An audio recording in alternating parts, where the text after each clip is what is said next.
Have you ever looked up at the moon and felt like someone was looking back?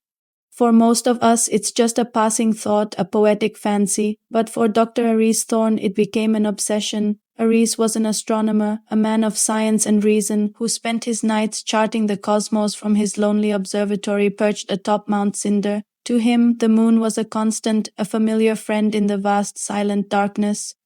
Its face, cratered and ancient, was a map he knew by heart, or so he thought. It started subtly, a flicker of light where there should have been shadow, a crater's edge seeming just a little sharper than the night before. At first, Aries dismissed it as atmospheric distortion, tricks of the light, or fatigue playing with his eyes after long hours at the eyepiece. He meticulously cleaned his lenses, recalibrated his equipment, and double-checked the atmospheric data. Everything was perfect, yet the anomalies continued. Each night, the moon's reflection in his powerful telescope was different, not just the predictable shift of light and shadow as it waxed and waned, but something more profound. It was as if the surface itself was subtly rearranging. One night, the sea of tranquility seemed to ripple like a vast, dark lake stirred by an unseen wind. The next, the Tycho crater pulsed with a soft internal luminescence. Aries recorded everything, his logbooks filling with frantic scribbles and sketches that looked less like scientific observation and more like a madman's diary. He told no one who would believe him. The man who claimed the moon was changing its face every night. He began to see patterns, a language in the shifting landscape. It was a mirror, he realized, but a strange one. It wasn't reflecting the Earth or the Sun or anything in our solar system. It was reflecting something else, something from within, a deep, hidden world behind the dusty gray facade. He felt a chilling premonition, a sense that he was on the verge of a discovery that would rewrite everything we knew about our closest celestial neighbor. He felt like he was peering through a keyhole into a room he was never meant to see. Then came the night that shattered his reality. The moon was full, a perfect, luminous pearl. Hanging in the black velvet sky, Aries focused his telescope, his breath held tight in his chest. The reflection was clearer than ever before. He could see the familiar plains and mountains, but they were overlaid with a strange crystalline structure, like a geode cracked open. And in the very center, in the heart of the reflection, was an eye. It was vast, ancient, and impossibly familiar. It was the color of a nebula at the dawn of time, swirling with starlight and cosmic dust. As he stared, frozen in awe and terror, the eye looked back at him, and then it blinked, a slow, deliberate blink that sent a shockwave through Aris's very soul. It wasn't a rock, it wasn't a reflection, it was alive. The moon was not just a satellite orbiting our planet.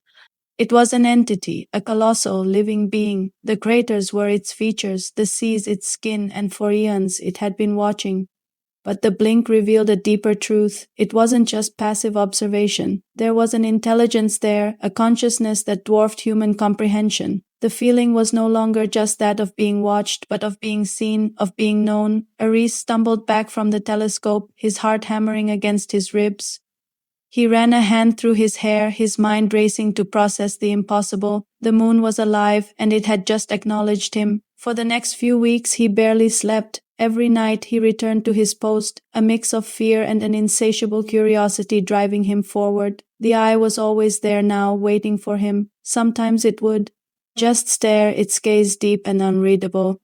Other times he would see fleeting images within its cosmic iris, galaxies being born, stars dying, worlds of unimaginable beauty and terror. It was showing him things, teaching him a history older than humanity itself. He started to understand. The moon wasn't just watching Earth. Its gaze wasn't fixed on the whole of humanity, on our wars, our cities, our triumphs and follies. The focus was narrower, the feeling was personal, the moon was waiting, and through the silent communion across 250,000 miles of empty space, Aries began to understand the impossible truth. It was waiting for him, but why? Why a solitary astronomer on a forgotten mountaintop? What could this ancient cosmic being possibly want with him? The answer came not from the sky, but from within himself. He began having dreams, vivid and strange. He dreamt of a silver ship falling from the stars, a lone survivor, a life pod cradled in the soft grey dust of a barren world. He dreamt of a promise made across millennia, a vow to watch over a lineage until the time was right. He started researching his own family history, a lineage he'd never paid much mind to. He found stories passed down as folklore, tales of an ancestor who came from the stars, a moon child with eyes that held the night sky. It was all there, hidden in plain sight, dismissed as myth. He was the culmination of that lineage. The blood of that long-lost traveler flowed through his veins. The moon wasn't just a celestial body. It was a guardian, a patient, silent keeper of a promise. It had watched his ancestors live and die, waiting for the one who would finally look back, the one who would have the knowledge and the means to understand the signal, the one who could answer the call. On the next full moon, Aris didn't look through his telescope. He walked out onto the observatory's balcony and simply looked up. His naked eyes fixed on the silver orb, he felt a pull not of gravity but of kinship, of homecoming.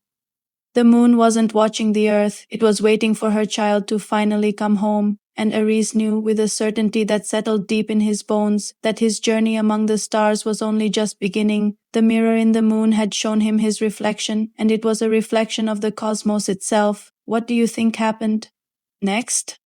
Did Aris find a way to answer the call? The universe is full of mysteries, and sometimes the biggest ones are hiding in the most familiar places. Thanks so much for watching and journeying with us through this story. If you enjoyed it, don't forget to hit that like button, subscribe for more tales from the edge of imagination, and ring that bell so you never miss an update. Until next time, keep looking up.